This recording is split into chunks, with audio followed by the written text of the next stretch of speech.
All right, so we've got this idea of position, velocity, acceleration, PVA, or we could call the equation, if we're talking about parametric equations, the x is the horizontal position, the x equation. So it's really like two equations in the problem. They go together, but they're really like two separate functions. And so the x one is the position function, and so the derivative is the velocity. And the second derivative would be the acceleration, but it's horizontal. It's just talking about in the horizontal direction. Okay?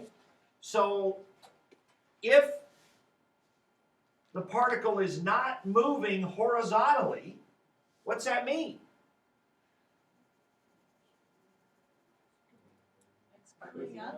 Well, it could be going vertically, or it could be just stopped. But as far as notation and derivatives, what's it mean if it's not moving horizontally? What is 0?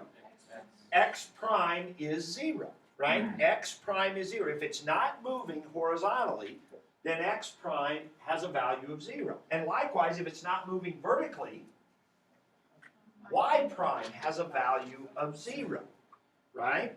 And so we've done problems where we've talked about a particle just moving on the x-axis, right? One-dimensional motion. And we said, okay, it's going to the right, its derivative is positive. It goes to the left, its derivative is negative. If you want to know where it changes directions, you want to find out where its derivative is 0, right? Do number line, that kind of thing. Okay? And so those are all ideas that we've done with one-dimensional motion. We talked about a particle moving horizontally. So this, in two-dimensional motion, we just have two different parts. We have the horizontal part and the vertical part. Okay? And we just have to be able to separate those. And so we talk about the slope of the path. All right, so let's say we had some particle moving like this, right? Kind of like the atom ant situation. What's happening right up here?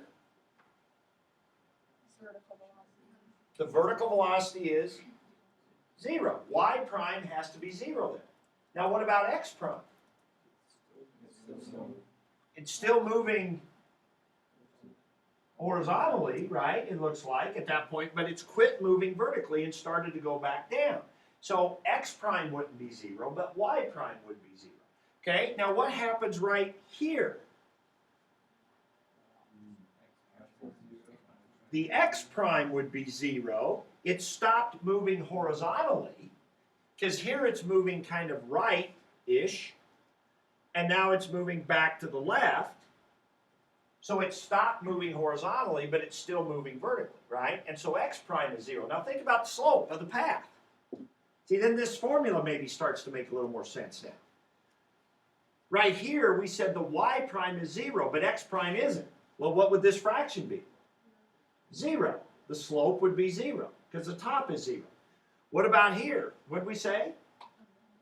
X prime is 0, undefined. Oh, yeah, that's undefined, right? So we have the situation here where y prime is 0, but x prime isn't. So that's a value of 0. That'd be this. Here's a situation where x prime is 0, but y prime isn't. So that'd be undefined. What about the situation where x prime and y prime are both 0? Then the particle is not moving.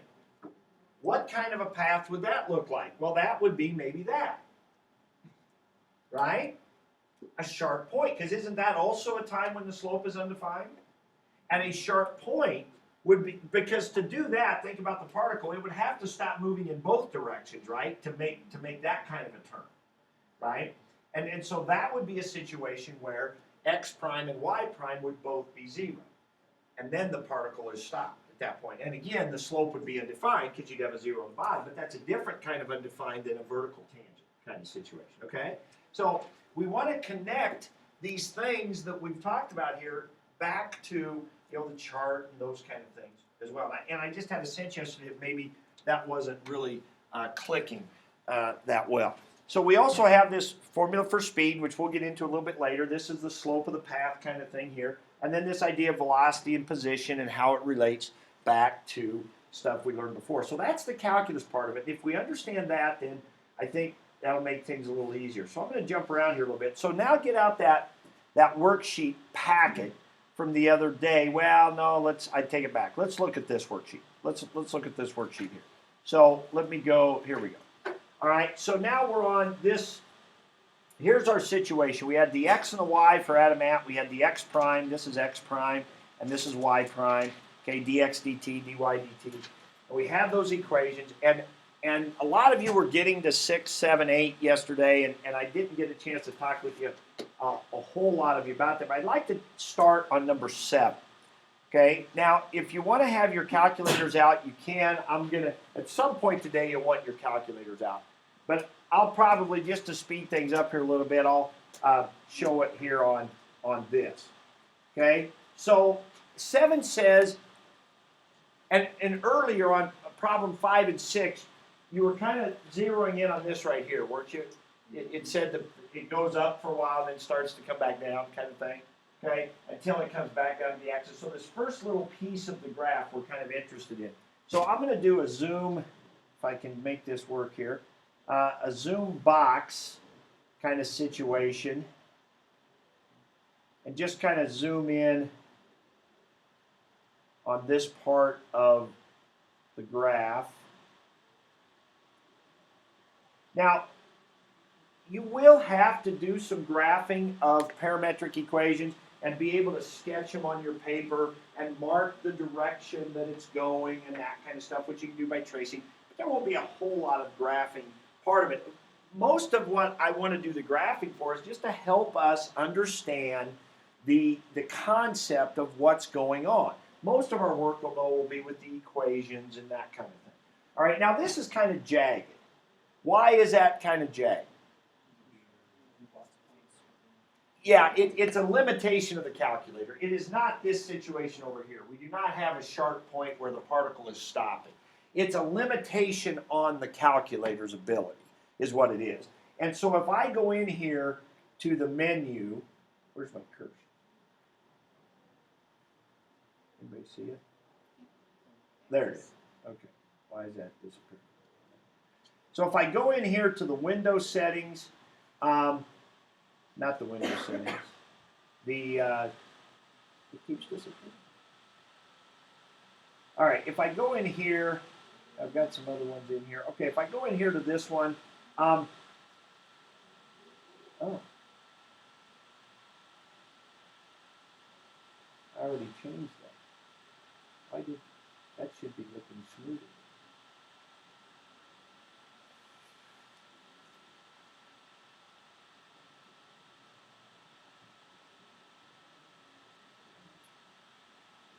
Tried like 0.05, but okay, this is strange. Does that have anything to do with the heating? I don't think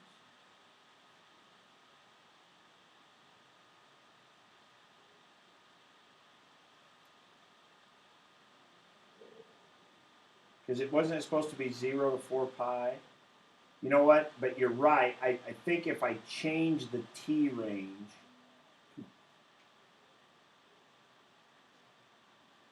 if I change the smaller t range, I think it'll let me do a smaller t step. So I really only need t to go to what? About 1 or 2 probably. Yeah, that got worse. So let me change. Okay, now let me.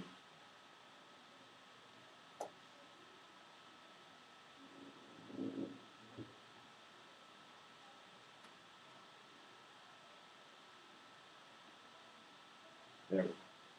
Okay, so I changed it to like 0.005 or something like that, and so it makes it a little bit smoother. So now when I trace, and I'm not sure it's even going to allow me to trace, to be honest with you. You guys had already found out in problem 5, part 5, I think, that this is about what? 0.8, somewhere in the 0.8 range, right? Now, if I did want to go in and trace, I guess I should show you guys this. If you go in and trace, the problem with tracing is the trace step. The trace step is set at automatic, and I'd rather have control over that. So I'm going to change that to 0.001. I might even, yeah, that's probably good enough. And so now let's go ahead so I'm going to change that trace to that, and then try to trace this. So let me come back up here a little bit. There we go, that's not too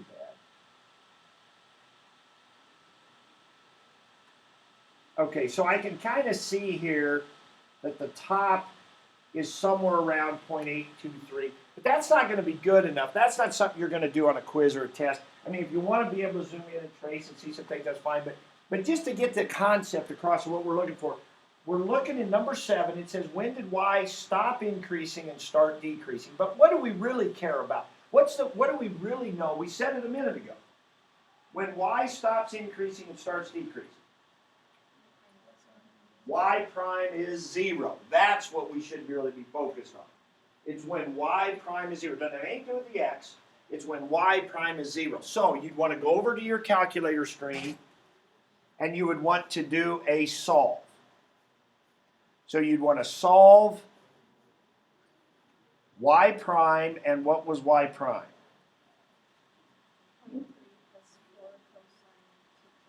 0.3 plus 4 cosine. See, look at this. Okay. Yeah. Okay, 2t equals 0, comma, t. Now, I'm going to have a problem if I just hit enter because I get that N1 stuff in there. How can I get rid of that? Vertical bar. I need to do the vertical bar, and I need to probably, whoops. There we go. That's what I wanted. That's not what we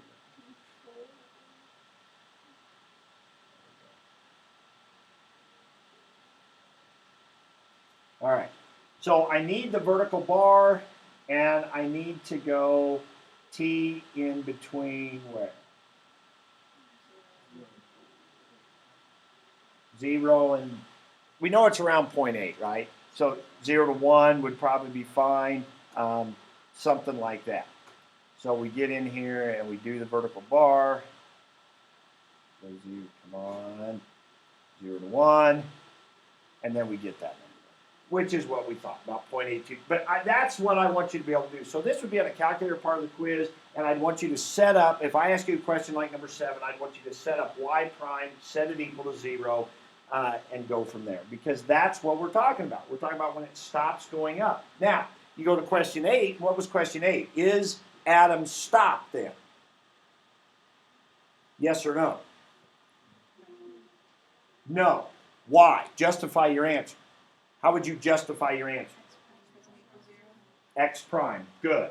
You would not just say, well, it looks like he's still going to the right. I think that's what is happening. He's still going to the right at this peak, but we can tell that by X prime. Now, you could solve X prime and see if you get 0.8229. I think a better way would be to what?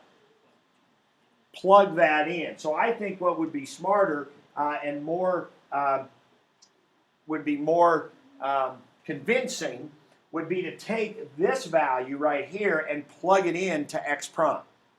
And I did that, you get like 0.03 something, right? What does that number tell you, 0.03? Because it's positive, right? So if you plug 0.8229 in to X prime and you get a positive output, that tells you X is increasing. So it's moving to the right. Adam is moving to the right. And so that's your justification. So be able to use these equations, understand what they represent, and then you can use these equations to find the information you want. We're going to do another problem at the end of class where we take this kind of scenario and we look at X prime, Y prime, and how we can use all these different things in a parametric situation. Okay? All right. So that is pretty good. And then was that it? What was 9? Oh, yeah, to zoom in and see, and of course that's what you just saw me having right there. All right, what I'd like to do now is go back to this problem on that other worksheet that I had you get out, the motion packet. What I want to do now is spend a little bit of time talking just about parametric equations. I want to connect it to stuff we've known before, and I just want you to appreciate parametric equations a little bit, what they can do, what are some things that they can be used for. Some of this won't be on the quiz. Most of it's not on the AP test, okay? So as we get closer to the quiz, we'll zero in on those things that we especially need to be able to do there, okay? But I do want to give you some of this. So did we work this problem in class? Number 11? I think we talked about it. We actually did one a couple pages later that's just like it. Okay, so let's work through at least the beginnings of this, and then I want to show you how this could relate to parametric. So if you read the problem, it's talking about a particle moving on the x-axis. So we have an x equation, x is the output, t is the input. Now we didn't know anything about parametric equations when we did this. This was just a normal old function. It was a position function. But we imagined a particle moving on the x-axis. Now, it said t was going to go from 0 to 6. Okay, it said the total distance traveled from 0 to 6. Now, I'm not going to limit us to 0 to 6 on this one. Okay, we're going to let t be negative, which is fine. I mean, if t is time, 0 could be noon. So in the morning would be negative time value. So you could have negative time value. So we're going to do that. All right, so this is position. Now they wanted to get the total distance traveled, but let's change the problem a little bit. Let's just say we wanted to see what direction the particle's moving. So particle moving on the x-axis, we want to see what direction it's moving. So what would we have done back before Christmas when we had a problem like this? We do the derivative. So, as a matter of fact, let me do this over here. Okay, whoops. All right, so I've taken this equation, I actually graphed it over here. So I want you to see this. You don't need to plot that graph or anything. But I went ahead and graphed this position function. Now notice what the graph is. It's t here and x here. That's different than a parametric equation, right? In a parametric equation, we got x down here, y up here, and we have t not in there at all. T is just the time that it's a certain place. So this is not the path of the particle, right? Everybody understand that? This is the position function of this particle moving on the x-axis. What's the path of the particle look like? Particle moving back and forth on the x-axis. What's its path look like?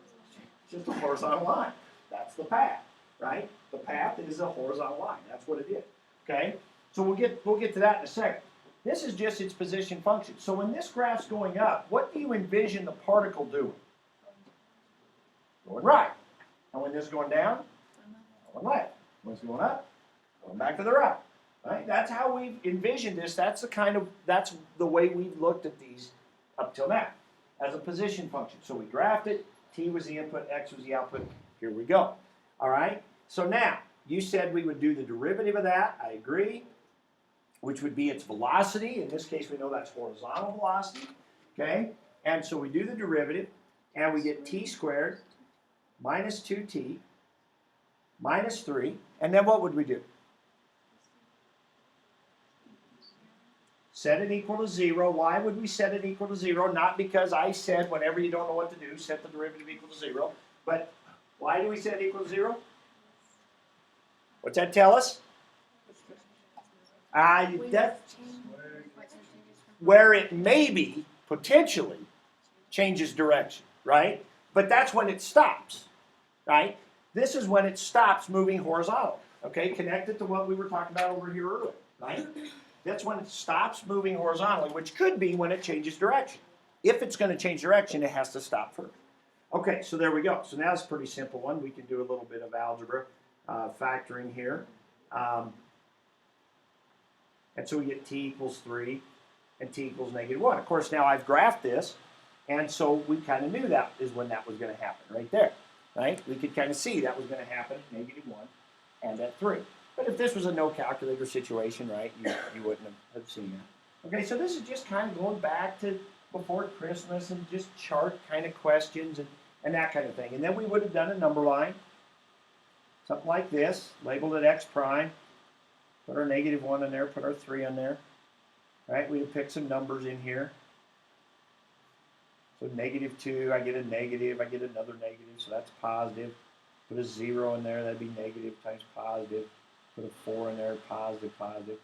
So this is going right, left, right. Of course, we knew that because of this graph. Right, left, right, right? Right. So just chart kind of things, motion in one dimension, horizontally on the x-axis. We got that. Now, could I take this scenario, this particle moving on the x-axis, and turn it into a parametric equation? Well, to be a parametric equation, I need two parts. I need the x equation, which we have. We need the horizontal movement, which we have. And we need the vertical movement. What's the vertical movement? Isn't that the vertical movement of this particle? Zero. It never moves vertical. It's just a particle moving on the x-axis. Get your calculators out and graph that as a parametric equation. But now when we graph it, we're going to have x and y on our axis here. We're going to actually graph the path of the movement. You see the difference? This is what parametric equations give you. Parametric equations give you the path. And then when you trace along it, you get the movement on the path. Our old one-dimensional function, position functions, didn't give us the path. They described to us the motion. When it went up, it was going right. When it went down, it was going left, that kind of thing. But here in parametrics, we actually graph the path of what's the particle's doing.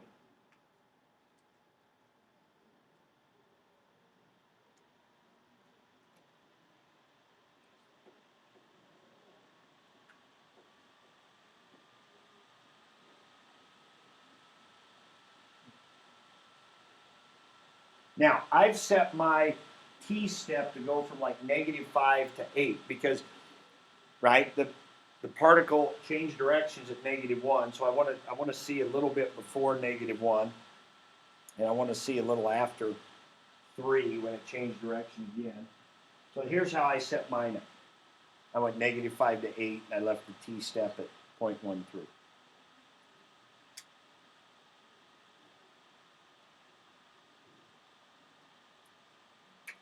Now, before I graph this, tell me what happens if I put a 0 in for t.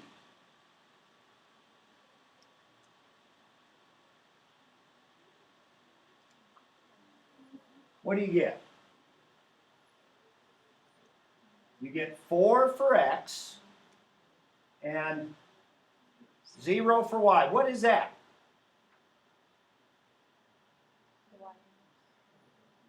No, I mean, what information about this particle did I just find?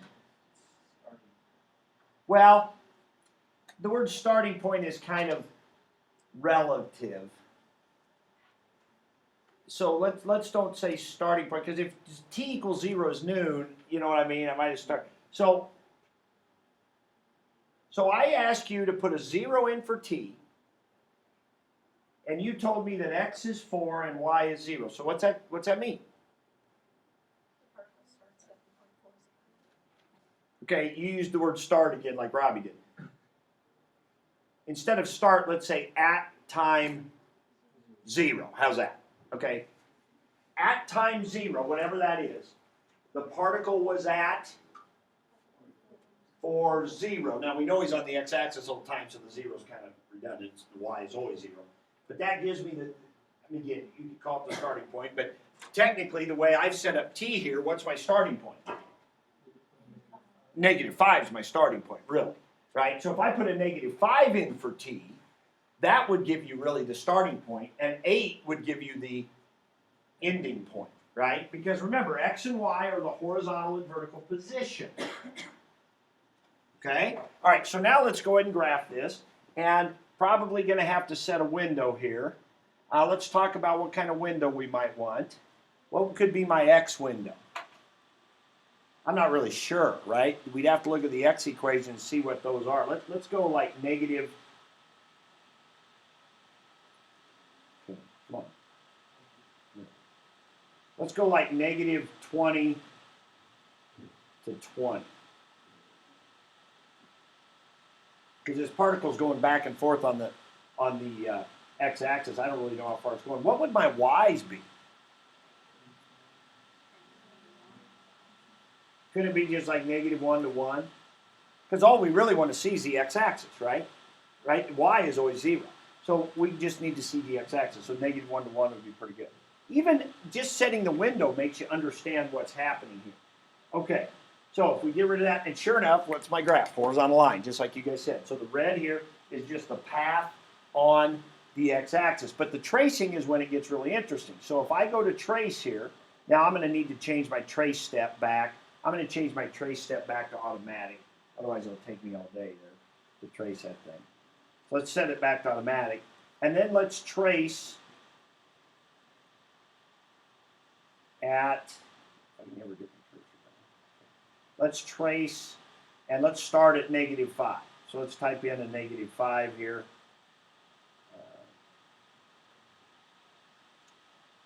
And there's my starting point. Notice it went way out there. It's like at -47 something, right? So there is my starting point, really, is the way I've set it up. I set up t equals -5 to be the starting point. Now let's just right arrow. And sure enough, the particle's moving what way? Right. And it's going to keep moving right until when? No. No, come on now.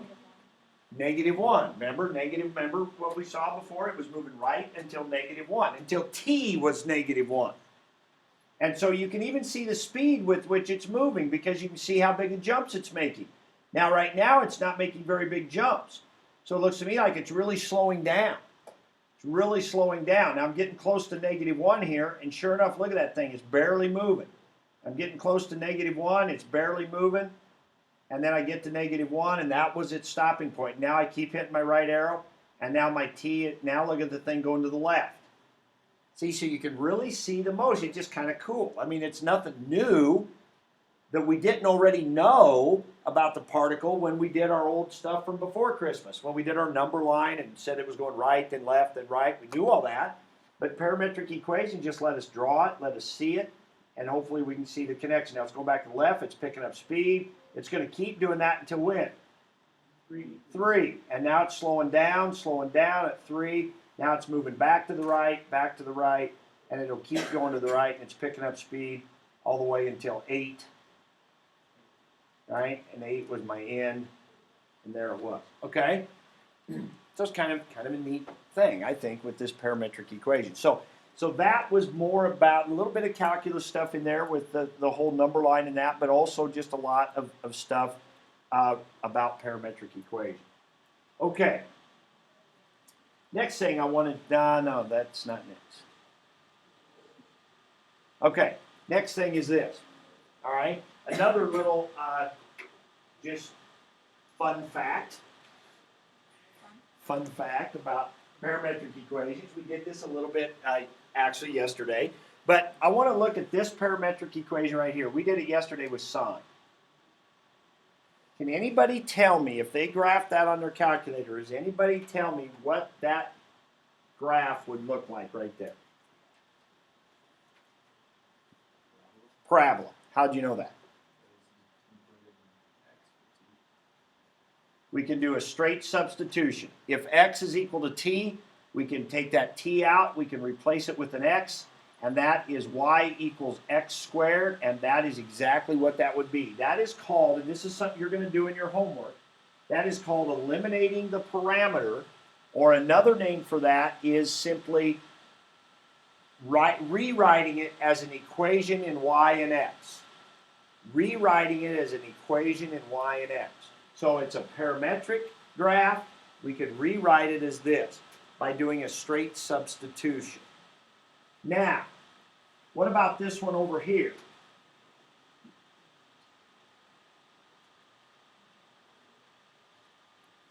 That one's not as easy.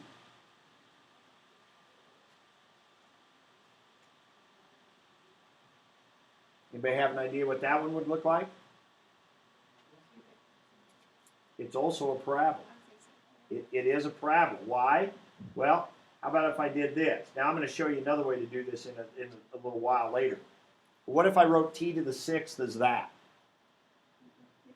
Isn't it the same thing then?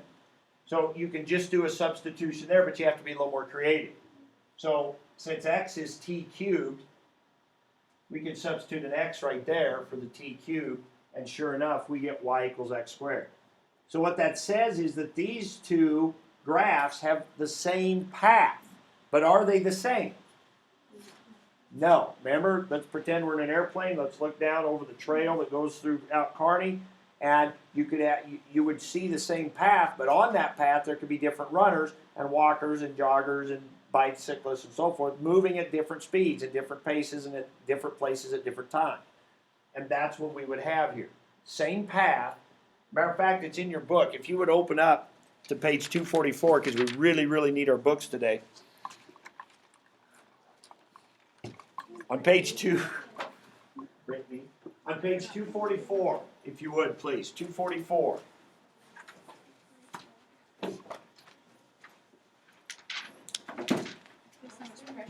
So this is not any calculus here. This is just something that we do with parametric equations, or we can do with parametric equations. All right? We can turn them from two separate equations for x and y into just one equation of x and y like we're used to working with. And if you look at the bottom of page 244, you see these two graphs. They're both parabolas, but you can see the dots are in different places.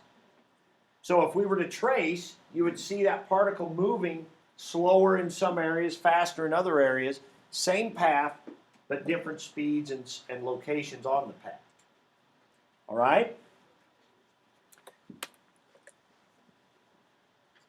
So let's look at another one, another situation here. This is another thing that I'm not going to spend a great deal of time. There have been some years where we've spent a decent amount of time on it, 20 minutes, half hour maybe. And then when we needed it later in the year, maybe on the AP test or on our review packets, we couldn't remember it anyway because we'd only spent like 20 minutes on it. So I'm not even going to spend that much time. But what would this graph look like right here?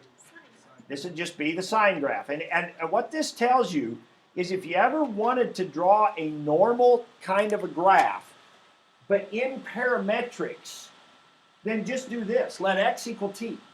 Just start there. Like, so if you wanted to do e to the x, you would just do x equals t, and then do y equals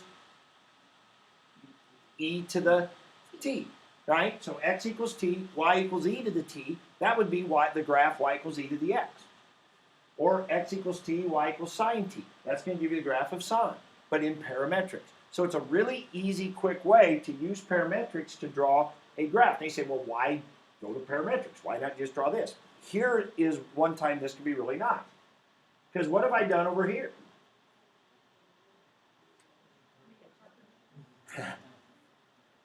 Well, what I've done is interchanged the x and the y. That sounds familiar. Interchange the x and the y. When do we interchange x and y, or what do we get when we interchange the x and the y? An inverse function. The inverse of sine is arc sine. If you graph this in parametric, you get the arc sine graph. And when you get a function that's really hard to do the inverse of, sine's easy, arc sine. You just graph arc sine, not a big deal. But what if you had y equals x cubed minus 7x plus 3? The normal way to do an inverse is interchange the x and y and then solve for y, right? Well, if you interchange the x and the y here, can you solve for y? You wouldn't be able to solve for y. So you wouldn't be able to do the inverse. There are a few problems, not very many, so that's why it's not that big a deal, on the AP test that talk about inverse functions, and they're ones where you can't figure out the inverse. Well, if you would go into parametric mode and graph this,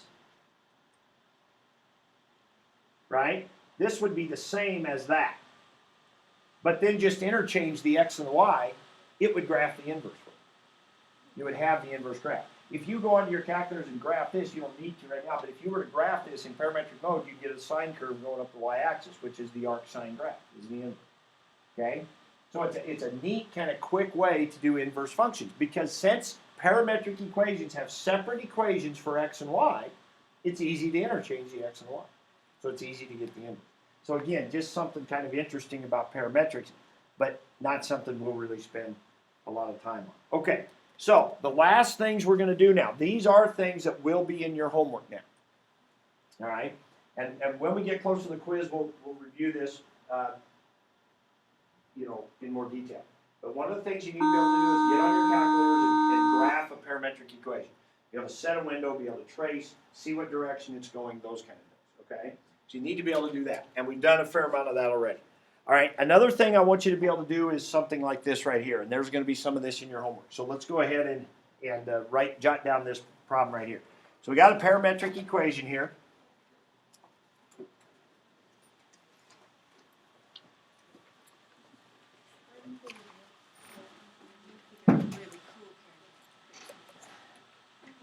Okay, so we're going to work on a couple of problems here with the time we have left that relate directly to your homework questions. All right. So here I've got a parametric equation. So the first question I'm going to ask you is to find the starting and the ending point. Now, you could trace, because this would probably be a calculator one. Now, this one's so easy. The math on it's so easy, you wouldn't really need a calculator. So let's do it without our calculators right now. Find the starting and the ending point. What would you do? That's right. Put -3 in, that would be your starting point. Because remember, t is like time. So -3 would be the beginning time. So put -3 in for t. So we put -3 there. Put -3 there. What do we get?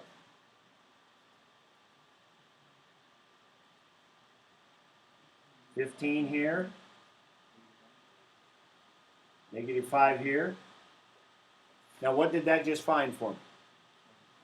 That is a point, right? That is an x and a y coordinate. This is x, this is y. What we just found is this graph is going to start at the point 15, -5. And then when we put a 3 in, positive, what do we get? -9, 7. So we just found the starting point and the ending point of this particular graph. Okay? Now, another thing that I will ask you is to eliminate the parameter. Or write this as an equation in x and y only. Those are two different ways to say the same thing. Eliminate the parameter, or write this as an equation of x and y only. Ideas. In which one? I would do that in this one. That's exactly right. Because in the other problem, we had x equals t, so it's easy to make a substitution. What we want to do is make a substitution. So we can solve this for t. Now, a quick comment here. I could have done that right back here. On this one, I could have solved this for t. I could have done the cube root of both sides. Now, the cube root is 1/3 power. So I could have solved this for t, and then I could have stuck that right back in there. And so I'd have had x to the 1/3 to the 6th. Power and power, you multiply. Sure enough, that's x squared. So I could have done that one that way if you didn't see this kind of pattern thing. I could have solved that for t. But sometimes you get ones where you can't solve for t. And then we'll have to get more creative, and I'm going to show you one of those here in a minute. Okay? So, let's solve that for t. So we get x minus 3 equals -4t. Divide by -4. I would do it as a fraction probably. I think that's easier to work with, but you may disagree. Doesn't really matter. Should end up at the same place. But I would subtract 3 from both sides. Divide by -4. And then we would sub that back into that one. Go ahead and do that and see what you get.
Now I went ahead and graphed that parametric equation just to look at it. And sure enough, out here's that point we said we started at was like negative 15.5. Over here was the point, whatever that was, 9 negative something. Negative 7 or something, yeah. And so it was a line. Interesting. It kind of makes sense. Both of the x and y equations were linear, and so the combined one was linear. And then if you got what I got, I ended up with y equals negative 1/2 x plus 5 halves. Okay? And so that is the equivalent of that, and it kind of makes sense if we look at this picture. Negative 1/2 plus 5 halves, there's its y-intercept of 5 halves, 2.5. Looks like it's down 1 over 2, down 1 over 2. Looks pretty reasonable. Okay? And so, makes sense. So eliminate the parameter, turn your parametric equation, the equation of the path, into an equivalent xy equation. Okay? So we'll be able to do that. Now here's one that's a little more tricky. Now, if you take out your assignment sheet, if you find your chapter 4 assignment sheet, this might be a good time to take a look at that. I know we're jumping around, covering a lot of ground here, but hopefully we're ending up, where we're ending up here now is going to be, you know, focused on stuff that you're going to be doing in your homework.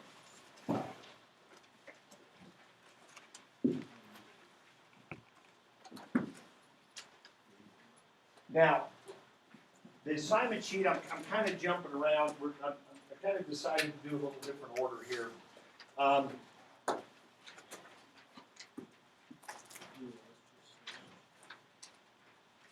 So we had finished at section 4.2, and we had taken that quiz on section 4.2, which was the limits, and then the slope fields and that stuff, and we did that before Christmas. I decided to jump into section 4.4 next. Okay, so that's where we're at right now is section 4.4. And then we're going to do 4.3 and 4.5, and that's all going to be on one quiz. So we're going to have 4.3, 4.4, and 4.5 on our next quiz. Okay, so this is a little out of order. So we're on 4.4 right now. Now, I'm changing this a little bit here. 12, you can just cross out. We're not going to do 12. I'm going to talk, I'll just mention something about it here briefly when we get to this point. And then 11, we're going to do together right now. Okay? So if you want to just jot it in your notes, you don't need to put it on your homework paper. That's up to you. Okay? But 11, we're just going to kind of talk about together here a little bit, and then you don't have to do any more with 11 on your homework. Okay?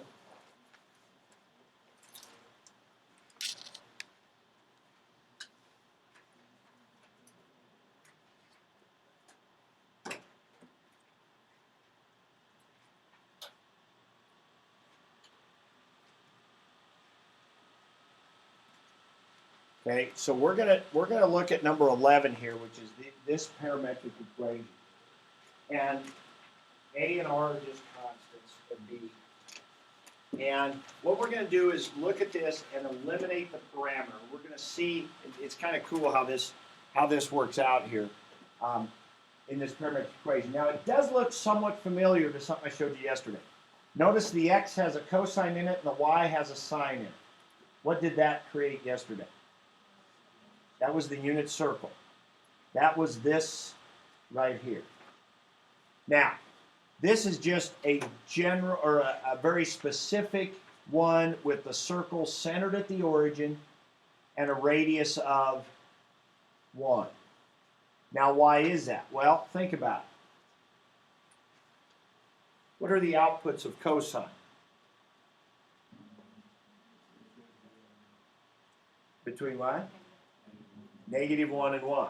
So that means x is between negative 1 and 1. Sure enough, x goes from negative 1 to 1. Sine outputs, negative 1 to 1. So the y is going to go from negative 1 to 1. Now, what if I would have put 2's in front of both of these? It would have been a circle, just bigger. It would have been a radius 2. X would have went from negative 2 to 2, and y would have went from negative 2 to 2. It would have been a circle radius 2. So this number in front seems like it would affect the radius. Sure enough, in this problem I'm looking at here, look at the number we have in front of there. Okay? Also, now this is where I just want to comment on problem 12, the one we're going to skip. What if I had a 2 in front of this one and a 3 in front of this one? It would be an ellipse, right?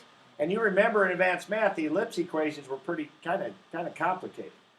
Pretty easy in parametric mode. You put a 2 here and a 3 here, the x would go from -2 to 2, the y would go -3 to 3, and it would be stretched more in that direction. You'd have an ellipse. That's exactly what an ellipse is. It's just a circle stretched more one way than the other.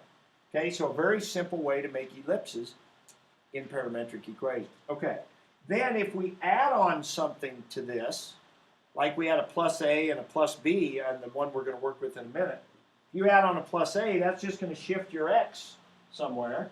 And if you add on a plus B, it's just going to shift your y. So it's just going to move the center. It's just going to be a shift of where the center is. Okay, so with that said, that gives us at least a target we know we should end up with when we eliminate the t and get just x and y. We should have a circle equation. Now, how do we get ourselves there? It's kind of complicated and it's hard to see when you haven't done one before.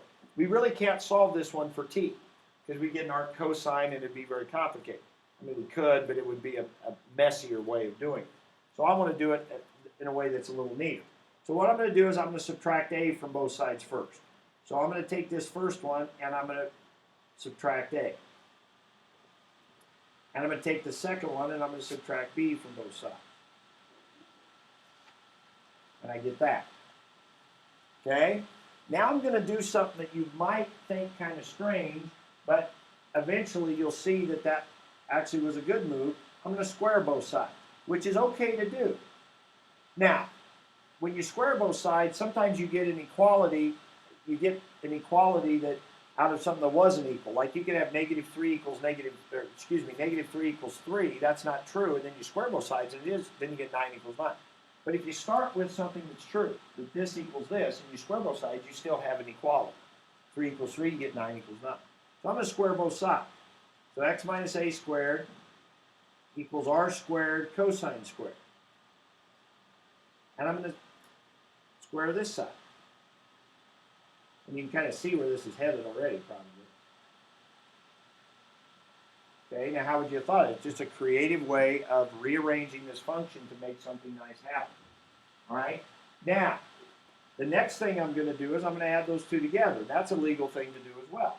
It's something you do when you do linear combinations, two equations, that kind of thing. But if you have 3 equals 3 and 4 equals 4, you add them together, you get 7 equals 7. So it's a valid thing that you can do. So on this side, I'm going to have x minus a squared. And you kind of start to see what's happening here. And here I'm going to have y minus b.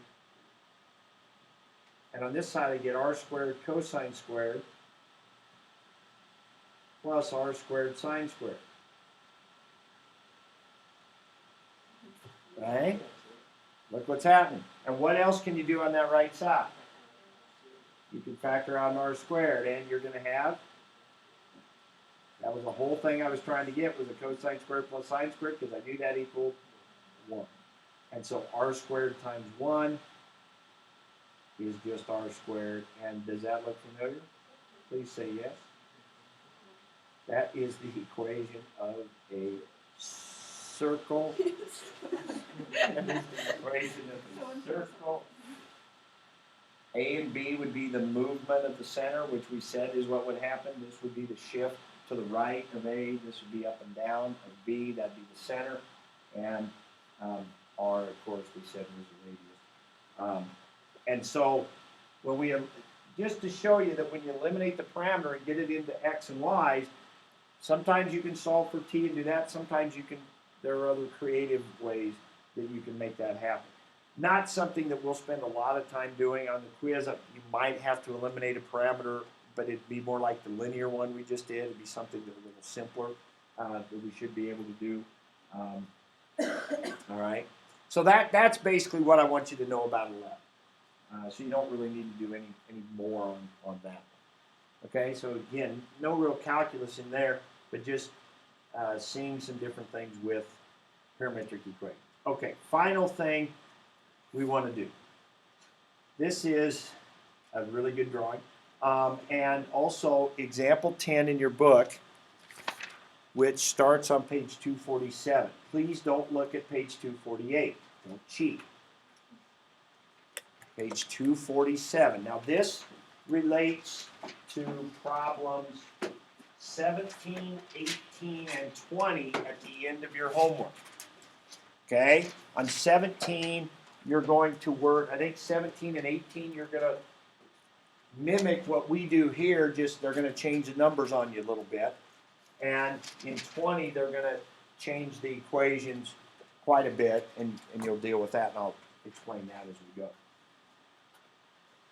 All right, so we're going to spend a little bit of time doing this now, and then what we have left will be your work time.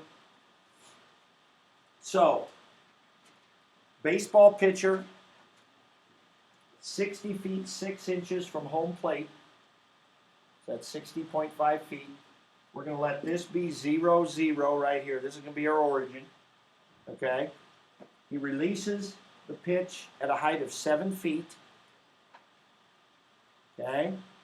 And he throws the ball. Now, we have to make a few assumptions here that aren't very realistic, but it simplifies things for us in the beginning. He releases the ball horizontally at a speed of 150 feet per second. Okay? Now,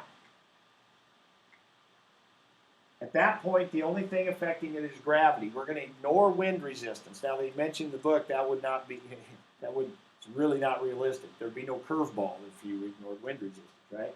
And not only that, but if we ignore wind resistance,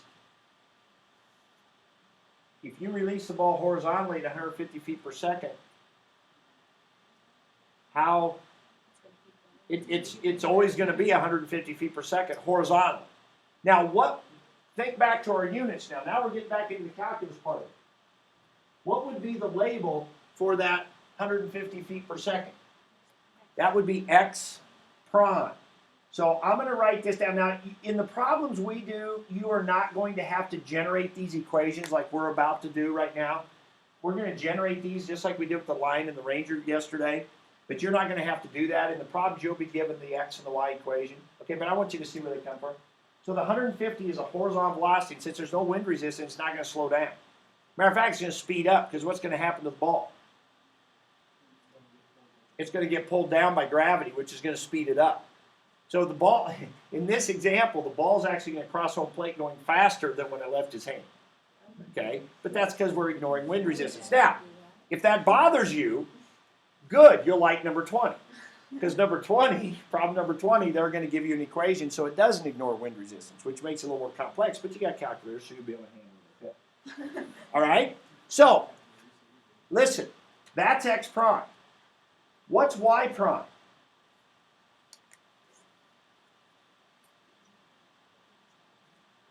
What's y prime stand for?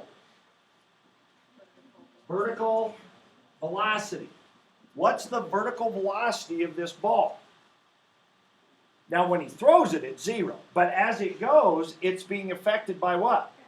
Gravity. Now, unfortunately, we don't know the velocity of gravity. It's an acceleration. That would actually be y double prime. So what we do know is y double prime is negative 32. 9.8 in meters, 32 in feet. Since this problem's in feet, we'll use feet. Now, you don't have to memorize that. I don't expect that you knew that. But this is how it would start. You're not going to have to generate these yourself. But that's what we know about gravity. So if y double prime is negative 32, can't we find y prime? By doing what?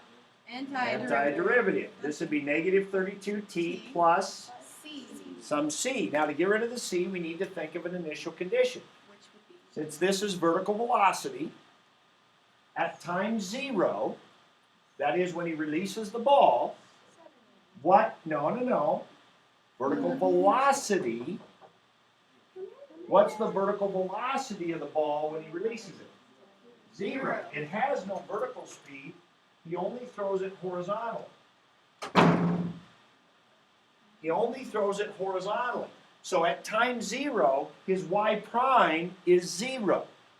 So 0 plus c equals 0, so that means c is 0. Okay, so we know c is 0. So y prime is negative 32t. So we got that. Okay, now, we're trying to get a parametric equation. We don't want x prime and y prime, we want x and y. So what would x be? Do the antiderivative. 150t plus c. That would be x. Now, at time 0, right? We need an initial condition to figure out the c. So at time 0, what is x? When he releases it, x is the horizontal position. 0. It's 0. We said this was 0, right? This would be 60.5 over here. So this is 0. So at time 0, the horizontal position is 0. So that means c is 0. So that's nice. That makes that easy. But if it wasn't 0, it wouldn't have been that hard to find. So that's x. What about y? Well, we'd have to do the antiderivative of this one. So we raise that up to a 2. Divide by 2. Remember that? So that'd be negative 16t squared plus c. So at time 0, what is y? 7. There's where the 7 comes in. Y is the vertical position. So at time 0, what is y? The position of the ball. So remember what I was saying at the beginning of the class? You've got to know, if you know what these things all stand for, then it's easy to put this together. So y is 7. So if y is 7 at 0, that means c is 7.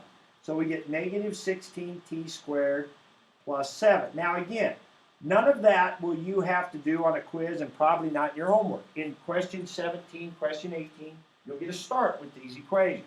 Now they may change the initial velocity on you or something, so that would change that number. But gravity's not going to change. They might change initial heights. That would change that number. But we're going to start with this. Okay, so if we were to graph this, you wouldn't have to, but if we were to graph this in our calculators, all right, and I started, I think I've got this one in here, okay, and I figured that the ball is not, I mean, it's only going to take less than a second to get there, right? So I'm just going to do t from 0 to 2. And so if I graph this, set my window, x is going to go from what? 0 to, what's x going to go to? 70. I'm going to go a little, yeah, I'm going to go a little farther. I'm going to go about 100. And then the y, 0 for the minimum. 10 would be enough because it starts at a height of 8. And I unclick that somehow. And there we go. So there's the ball. Height is 7, and it's dropping, right? And we could do some tracing on this if we wanted to and that kind of thing and see where we're at. All right? But let's go ahead. Well, what the? Okay, so we can trace around. Okay. There it's at 90 feet. There it's, looks like it's 60 feet. That's about where home plate is. You know, we get some of those values. But let's say we haven't graphed this thing, because you're going to have to, you can't just graph and trace. You're going to have to show, just like what we did on the Adam Ant problem, we're going to have to show our calculations. Okay, so let's come back to it here. And what does the problem say? It asks us a bunch of different questions. It says, describe the ball's trajectory. That's what we got right there. Okay, that's that equation. When and at what speed does the ball cross the plate? So let's do when. When does the ball cross the plate? When x is 60.5, right? Because it crosses the plate when its horizontal position is 60.5. So we take the x equation, 60.5, we set it equal to 150t. That's an easy one to solve. Right? All you got to do is divide that one. Don't even have to do a solve on your calculator. What do you get?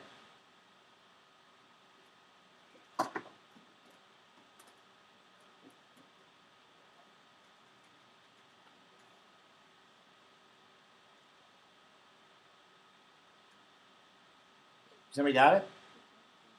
No. Divided the wrong way. 0.403. And you might want to save a few more decimals than that, but About less than half a second, right, to get to the plate. That makes sense. Now that was when. When does it get to the plate? At 0.403 seconds. Okay? All right. What speed is it when it crosses the plate? How do we get that? Not x prime. Oh, what? The speed equation. Yeah, that one. The one that I'll be going around and around and around. Of fourth grade. The speed equation, right? X prime is horizontal velocity. Remember what we said? It started out 150 feet per second, but gravity's pulling down, so it's actually speeding up. So we'd expect there's two things happening here. The X prime is affecting it, the 150, but also the Y prime, gravity pulling it down. We need those two together. How do they affect speed? This equation right here. So the speed of a particle on the path, we use this equation, okay? So that's something we've got to know. Well, we use that one today. So it makes sense that you might not have thought of that. So what do we do? We got x prime was 150, y prime is negative 32t. So our speed is going to be the square root of 150 squared plus negative 32 times what? 0.403. Right? We got to put the 0.403 in for t, and you might want to put a couple more decimal places in there just for good measure. Right? And then the square root of all that. So we've got to use that speed equation, x prime squared plus y prime squared. And you should get 150. I remember from the other class it was 554 or something like that. Which is just what we thought. Because there's no wind resistance, it kept going 150 horizontally and gravity pulled it down, speeding it up just a little bit. Doesn't really make sense that would happen in real life, but that's, in this situation, that's we'd expect to get that. Okay, the next thing it asks for, because there are all kinds of questions we could ask in this scenario, and they just ask some of them. Is the pitch a strike?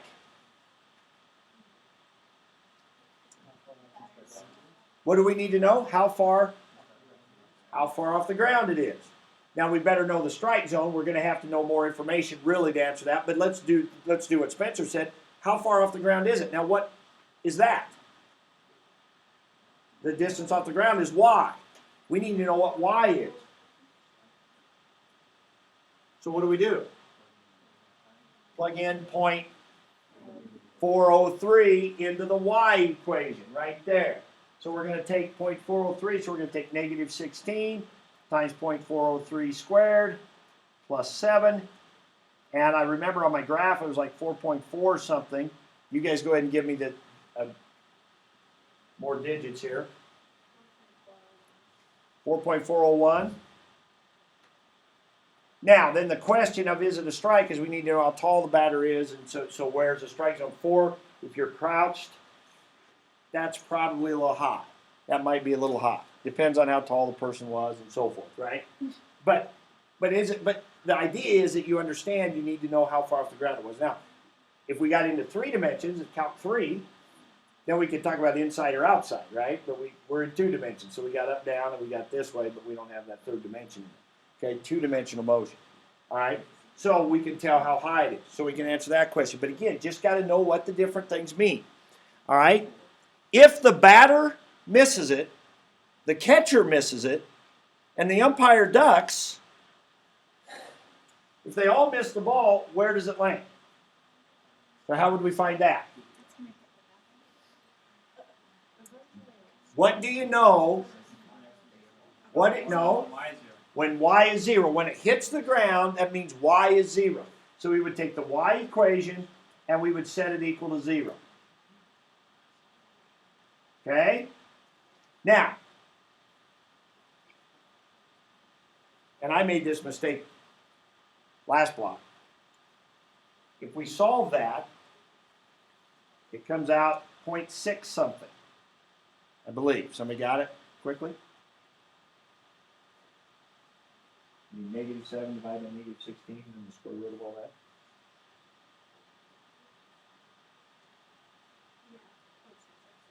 Yeah. 0.661. But that's not what the question was, right? The question was, where does it land? So you put that time into the x, right? That is the time when it lands. But they want to know where it lands, so this is 0 back here, so we put that, so we just take that number times 150. And it's like 99 something. I think we came up with there.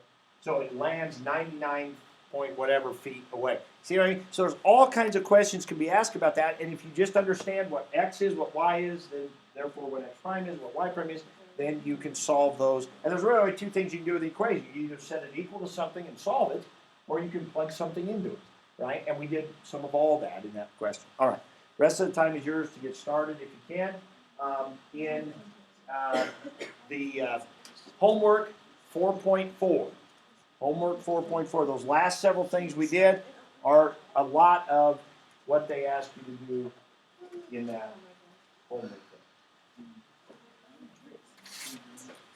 But when you hit the back fence, It might hit the back fence. The back fence would have to be a long ways away. Well, why would it be that? it'd be another 40 feet. It's probably 40 feet behind home plate. We all.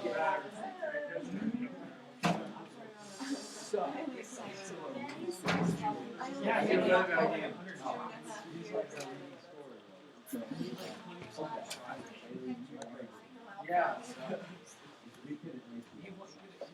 Okay, you know what? No, just quit breaking my stuff. No.